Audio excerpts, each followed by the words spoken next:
टूटेगा ना वो प्राणी, चाहे आंधी आए या पानी, चल पड़ेगी वो नाव इठलाती हुई, जिसका माझी हो खुद शीश का दानी। बोलो शीश के दानी की जय। जय श्री श्याम हारे के सहारे की जय हो। हमारे खाटू वाले इतने दयालु हैं, इतने कृपालु हैं, इतने ममतामय हैं कि जो भी व्यक्ति उनकी भक्ति की बारिश में भीग जाता है ना, तब उन पर लख दातार की साक्षात कृपा ही कृपा बरसती है।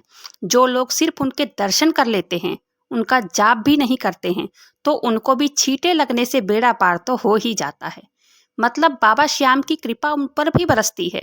वैसे तो हमारे बाबा श्याम की कृपा सभी पर समान रूप से बरसती है, पर कुछ लोग ऐसे होते हैं जो शुद्ध हृदय प्रेम भावना से बाबा श्याम जी को इस कदर रिझा लेते हैं, इस कदर प्रसन्न कर लेते हैं कि उन्हें प्रत्यक्ष दर्शन भी मिल जाते हैं। जो बाबा श्याम के प्यार में पागल होता है, जो 24 घंटे बाबा श्याम का नाम जपता रहता है, तब उनको भी मजबूर होकर आना ही पड़ता है अपने भक्तों से मिलने। तो आज की इस वीडियो में आपको एक भक्त का अनुभव सुनाती हूँ, जो कि अभी पिछले साल का ही है, कि कैसे उन्हें बाबा श्याम की विशेष कृपा प्राप्त हुई है। बाबा श्याम के चमत्कार की कहानी को सुनने के लिए वीडियो पर अंत तक बने रहें और बाबा श्याम का जयकारा जरूर से लगाइएगा। यह कहानी राजस्थान के रहने वाले अर्चना जी की है। बाबा श्याम के प्रति उनकी विशेष प्रेम और आस्था है। बाबा श्याम के भजन सुनना, बाबा श्याम का चमत्कार सुनना उन्हें बहुत पसंद है। फोन पर या टीवी पर भजन लगाकर ही अपने घर का सारा काम वो करती थी। वह रोज सुबह बाबा श्याम की पूजा करती थी। उनके नाम की एक माला का जाप तो वो जरूर करती थी। काम करते करते भी उनके जबान पर बाबा श्याम का नाम रहता था। और उनके पति नीलेश बहुत ही अच्छे, घर में सभी का मान सम्मान करने वाले, लेकिन एकदम नास्तिक, भक्ति भाव पूजा पाठ से बिल्कुल दूर, किसी भी भगवान को नहीं मानते थे। उन्हें यह सब ढोंग लगता था। उनकी यही सोच थी, क्योंकि जब वो अपने काम धाम से घर आते तब टीवी पर भजन चल रहा होते अगर, तो उन्हें बंद कर देते थे। उनकी पत्नी उन्हें समझाती कि तुम भी पूजा पाठ करो, तुम भी भजन सुनो, बहुत आनंद आता है, बहुत अच्छा भी लगता है, लेकिन वो कुछ नहीं सुनते। ऐसा होता है, कई लोगों को फिल्मी गाने बहुत अच्छे लगते हैं, लेकिन भजन नहीं। 3 घंटे की मूवी बिना पलक झपकाए तो देख लेंगे, पर सत्संग या मंदिर में थोड़ा भी समय ज़्यादा लग जाए ना, तो लगता था कि आज कितना समय वेस्ट हो गया है। खैर, ये सब तो अपने अपने भाव की बातें हैं। एक और बात, जब हमारा जीवन साथी का मन भी भगवत प्राप्ति में हो, तो जीवन में पूजा पाठ का आनंद दोगुना हो जाता है। भक्ति एकदम आसान हो जाती है और भक्ति भी बढ़ती है। इसके उल्टा, जब जीवन साथी का इंटरेस्ट भक्ति की तरफ ना होना, तब भक्ति करना बहुत कठिन होता है। बहुत सारे जोड़े ने ये फील भी किया होगा, और ऐसा ही कुछ अर्चना जी के साथ भी हो रहा था। जब से फाल्गुन मेले की तारीख मोबाइल पर बताने लग गए थे, तब से ही वो बाबा श्याम के मंदिर जाने के लिए तड़प रही थी। उन्हें जाने की बहुत इच्छा हो रही थी, लेकिन वो जाए तो जाए कैसे। लेकिन जब उनके पति भगवान को मानते ही नहीं थे, तो वो खाटू धाम ले जाएंगे? ले जाने की सोच सकते हैं। अर्चना जी बाबा श्याम से प्रार्थना करती कि हे बाबा, मेरे लिए आप ही सब कुछ हो, आप सब कुछ कर सकते हो, मेरी गृहस्थी, मेरी नैया भी तुम्हारे सहारे ही है, तुम ही पार लगाओ, मुझे अपने दर्शनों के लिए अब तुम्हें ही बुलाना पड़ेगा बाबा। बाबा श्याम से प्रार्थना करते करते कई बार तो रो भी पड़ती थी और कहती थी, कैसे आऊं आपसे मिलने, कोई तो मेरा साधन बताओ। इस मेले में लाखों की पब्लिक आती है तुम्हारे दर्शनों के लिए, मेरे लिए भी एक टिकट भेज दो ना बाबा।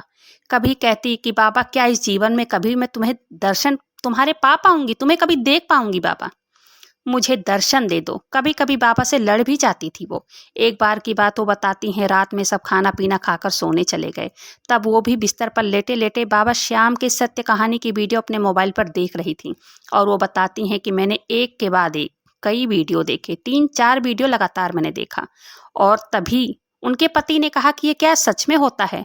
तब अर्चना जी कहने लगी कि अगर उन पर विश्वास करो, उन पर अपना भाव बनाओ, तब चमत्कार तो वो करते ही हैं। तब इसको तो मैं मैजिक ही कहूंगी। ये मैं चमत्कार ही है, मैजिक ही है कि अर्चना जी के पति को भी चमत्कार की वीडियो देखने में इंटरेस्ट आने लगा। उस समय क्या मैजिक हुआ, समय अपने आप कैसे बदला, बाबा श्याम ने क्या ही किया कि उन्होंने अर्चना जी की प्रार्थना सुन ली। अर्चना जी के मन की इच्छा को उन्होंने पूरा कर दिया। और ये ना जाने कैसे हुआ कि अर्चना जी के पति खुद चमत्कार की सत्य कहानी की वीडियो देखने लगे। अब उन्हें भी यह सत्य घटना की वीडियो बहुत अच्छी लगती थी। और उसके बाद तो अर्चना जी के पति का प्रेम का और दीवानगी का ऐसा चस्का लगा कि वो खाटू श्याम मंदिर जाने को तैयार हो गए। उन्होंने टिकट भी करवा लिए, उन्होंने कहा कि अर्चना, सबके साथ बाबा इतना चमत्कार कर रहे हैं तो मेरा भी तो काम धंधा अच्छा नहीं चल रहा है, तो चलो एक बार दर्शन कर लेते हैं, चलते हैं एक बार देखते हैं कि क्या बाबा खाटू नरेश सच में चमत्कार करते हैं।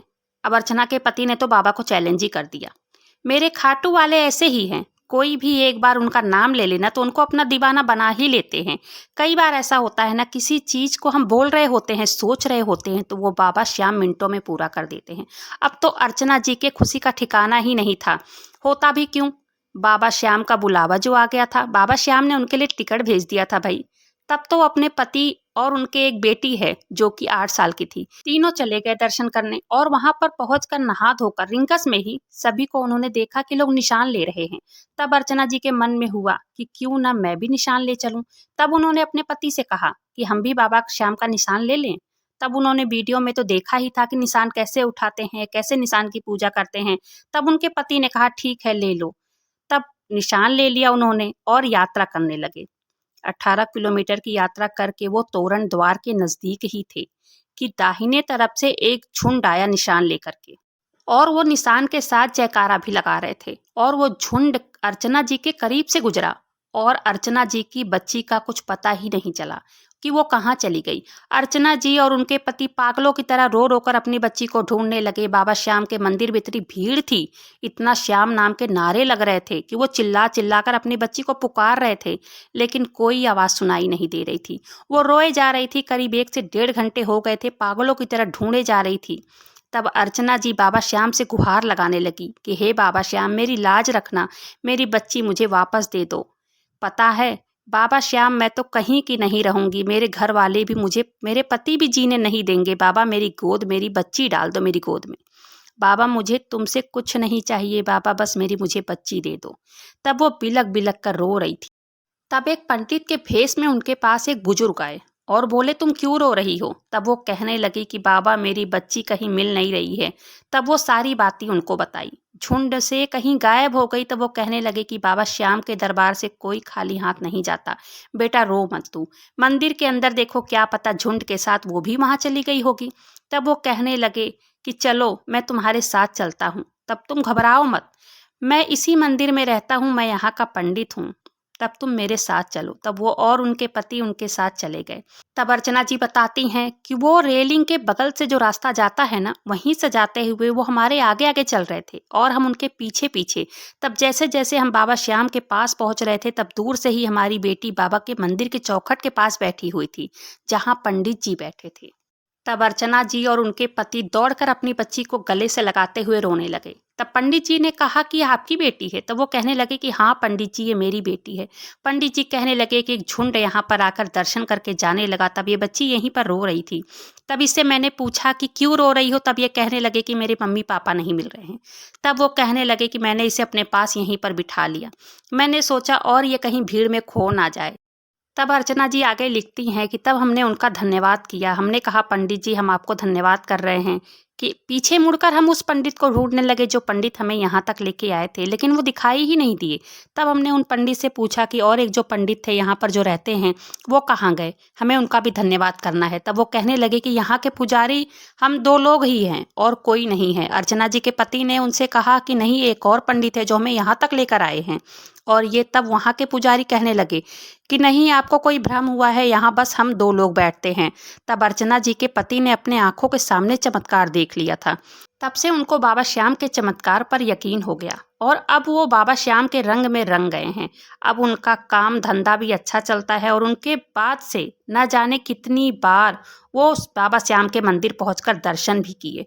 तो बाबा श्याम के चमत्कार का अंदाजा कोई लगा ही नहीं सकता कि वो कब क्या करते हैं, कैसे करते हैं, किसी को कुछ पता भी नहीं चलता और बाद में व्यक्ति को चमत्कार का अनुभव होता है।